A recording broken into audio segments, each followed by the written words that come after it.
It just takes the corn to a whole different level. You know, corn on the cob. We got corn on the cob here. Many different ways to make it.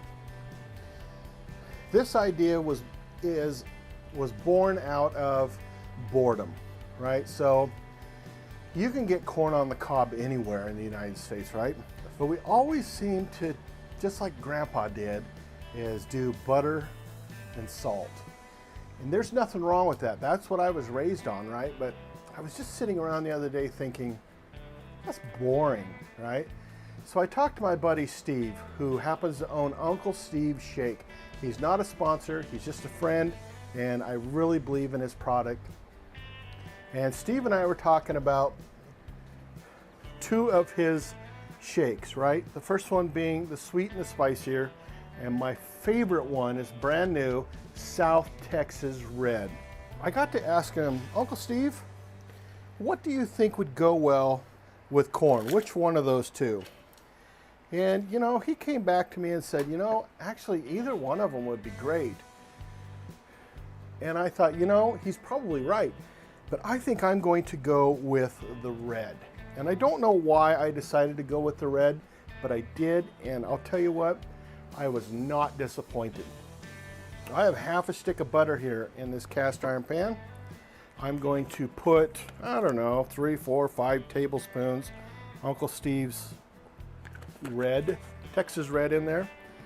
And I'm going to put it in just like this because I want the heat to kind of activate that red, right? That shake. I want it to just start out first by heating up, opening up, and then adding the butter to it. So we're just going to put it right there. Going to kind of stir things around, start getting this stuff all melted in together. Now our corn, of course, I soaked our corn in water for about an hour before I did this cook. And I'll be honest with you, I just took it out and put it onto the Weber kettle. Still a little on the warm side, but man, it looks great. It's very tender. Of course, you got that silk crap that's on there. Hate that stuff. So that piece of corn right there, very tender. Now, as you know, we would just kind of dip it in over the butter, put some salt over it, and eat away, but I really think you're gonna like this. And our corn is. And it's actually cooled off enough I can actually hold it and not have to go hot. So I'm gonna put some of our butter and Uncle Steve's on here. Now, do you have to use Uncle Steve's? Absolutely not. I'd be willing to bet if you took any other shake or rub, put it in there, experiment with this rub and that rub and 10 other different rubs, you're gonna find the right combination. But for me, one of the reasons why I like Uncle Steve's is because it's just easy for me to figure it out. But our corn's done, so let's give it a shot.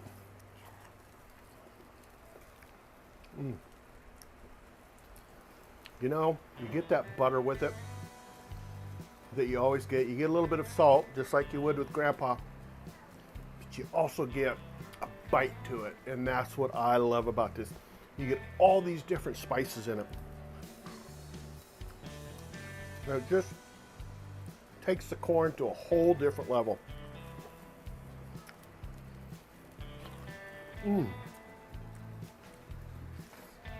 That's so good. So good. All right, guys, there you go. Thank you very much for watching. I really appreciate it. As lately I've been saying, here's to letting life come to us once in a while. All right, guys, we'll talk to you later. Take care. Goodbye.